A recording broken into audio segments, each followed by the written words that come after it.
Full பாடியிலேயே இருக்கக்கூடிய impurities, blackness and dirt எல்லாம் remove ஆகிறதுக்கு ஒரு சூப்பரான பாடி ஸ்க்ரப் தான் வந்து இப்போ ப்ரிப்பேர் பண்ண போகிறோம். இது எப்படி ப்ரிப்பேர் பண்ணுறதுன்னு பார்க்கறதுக்கு முன்னாடி மறக்காமல் நம்ம சேனலை சப்ஸ்கிரைப் பண்ணிக்கோங்க. Welcome back to our channel ட்ரெஸ்லிங் பியூட்டி கேர். ஒரு க்ளீன் பவுல் எடுத்துக்கோங்க. ஒரு ஸ்பூன் அளவுக்கு கிளிசரின் வந்து பாடிக்கு ரொம்ப ரொம்ப நல்லது. அண்ட் இதை வந்து டைரெக்டாக வந்து நம்ம ஸ்கின்க்கு அப்ளை பண்ணாமல் மற்ற இன்க்ரீடியன்ஸ் கூட மிக்ஸ் பண்ணி தான் எப்போதுமே நம்ம அப்ளை பண்ணணும். அடுத்து வந்து ஒரு ஸ்பூன் அளவுக்கு கோகோனட் ஆயில் சேர்த்துருக்கேன். ஒரு ஸ்பூன் அளவுக்கு ஹனி சேர்த்துருக்கேன். இது எல்லாமே வந்து பெஸ்ட் மாய்ஸ்சரைசர் அண்ட் அது மட்டும் இல்லாமல் ஸ்கின்க்கு நல்லா வந்து ஒரு க்ளோ கொடுக்கும். ஒரு பிஞ்ச் அளவுக்கு மஞ்சள் தூள் சேர்த்துருக்கேன், டர்மரிக் சேர்த்துருக்கேன். 2 ஸ்பூன் அளவுக்கு சுகர் வந்து நல்லா வந்து மிக்சியில் பவுடர் பண்ணிட்டு அதுக்கப்புறமா ஒரு 2லேருந்து 3 ஸ்பூன் அளவுக்கு நீங்கள் சேர்த்துக்கலாம்.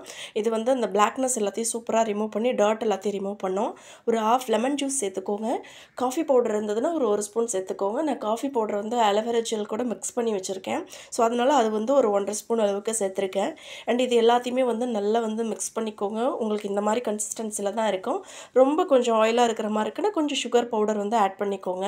இதை வந்து நீங்கள் வந்து பெடிக்யூர் பண்ணுவோம் இல்லையா, வெந்நீரில் வந்து காலெலாம் வச்சு டிப் பண்ணிவிட்டு கொஞ்சம் நேரம் கழிச்சு அந்த டர்ட் ரிமூவ் பண்ணுறதுக்கு இந்த ஸ்க்ரப்பை வச்சு நீங்கள் நல்லா வந்து மைல்ட் ரப் கொடுக்கலாம். கை கால்களெல்லாம் இருக்கக்கூடிய அந்த கால் முட்டி, கை முட்டிலெல்லாம் இருக்கக்கூடிய அந்த பிளாக்னஸ்லாம் ரிமூவ் பண்ணுறதுக்கு இதை வந்து வீக்லி 2 ஆர் 3 வந்து நீங்கள் ட்ரை பண்ணலாம்.